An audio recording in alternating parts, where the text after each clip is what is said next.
Gentleman is recognized. I thank the Speaker, and I thank the gentleman for allowing me to speak on this issue today. It's an important issue. I remember my first town hall after I was elected to Congress. We had 1,000 people show up, many of them wearing resistance T-shirts, the radical left busing people in from actually California to protest my town hall. That was fine. That's what it's about. What wasn't fine was the ridiculous number of threats to me, my family, and my staff. And that's when I remembered from days in my legal practice my gratitude for the police who came and made sure that the crowd was protected, my staff was protected. They even placed two undercover police officers flanking my wife because she had been threatened as well. Thank you. Thank you to the men and women of law enforcement.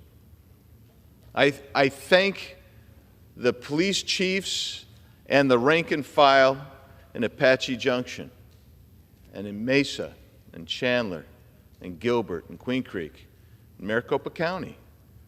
Sheriff's a Democrat, but I think he does a pretty good job. Not like some of the other folks that I'll be talking about in just a minute. I thank the sheriffs and their departments and local law enforcement and the border communities in Yuma County, Cochise County, Pinal County, who are having to take up the slack because of what's going on the border, that the Biden administration is allowing people to just run rampant across our border. It's unbelievable. I thank them. They don't run away. They run toward to save us. They run toward the people who would harm us, and they provide the rule of law. You can't have freedom if you don't have respect and rule of law. Now let's talk about the federal agencies for just a second. Story just came out last weekend that the bomber who put the bombs over at NRCC and DCCC on January 6th, those were inert bombs. Turns out the FBI has had surveillance and film of that person placing those inert bombs, had video of them moving around on the metro, moving on out to suburban D.C. area, getting into a car. They have the license plate of the car. They have the tracking. They have the credit card that paid for the metro that bomber used. When they went to try to investigate, leadership in the FBI halted that investigation. The Durham report has come out. And any objective analysis of that report, I urge you to read it. I've heard some of you talk about it. I'm not sure you read it. Any objective analysis will tell you that you had the DOJ and the FBI working with the Clinton campaign to create a false criminal allegation that we're still talking about the Russian hoax. It's unbelievable. Yeah, it is unbelievable. And as some have said, the DOJ and the FBI abandoned their standards from the start. They had no predicate for that investigation, and they knew it at the time. And I think we should hold them accountable. You want to keep funding them? Fine, you keep funding them. But you're going to have to reform them some way, somehow. And I, like my friend from Colorado, remembers the time that it was the Democrats who often called for civil liberties and the protection of civil liberties from the federal police apparatus, and that's where I am.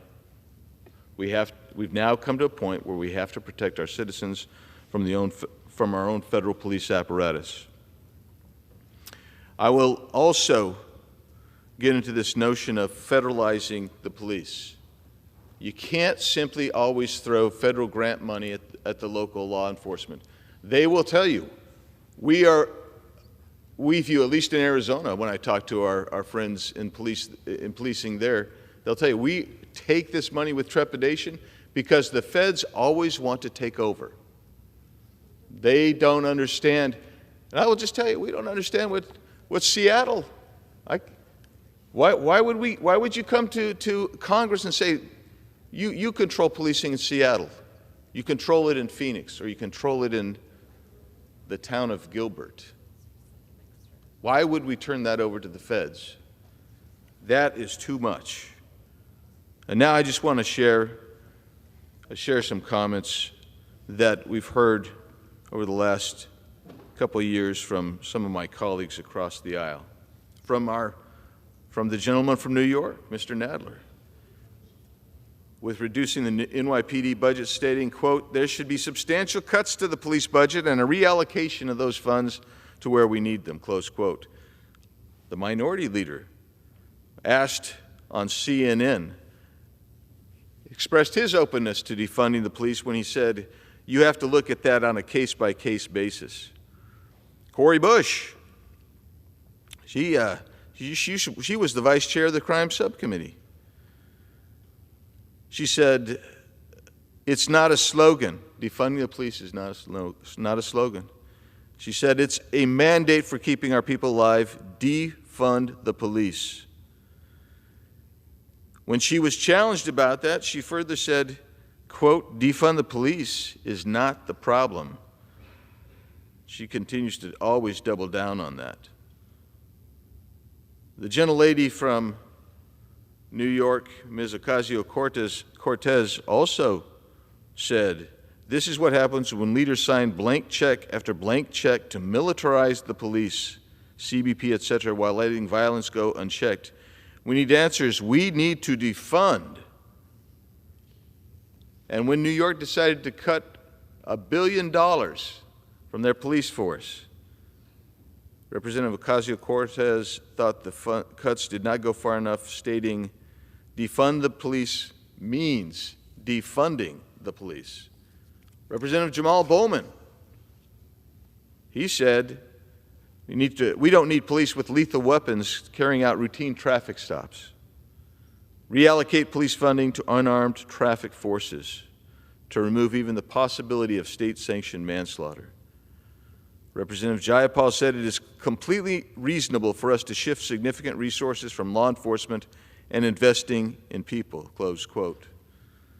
Representative Ilhan Omar said, we need to completely dismantle the Minneapolis Police Department because here's the thing, there is a cancer.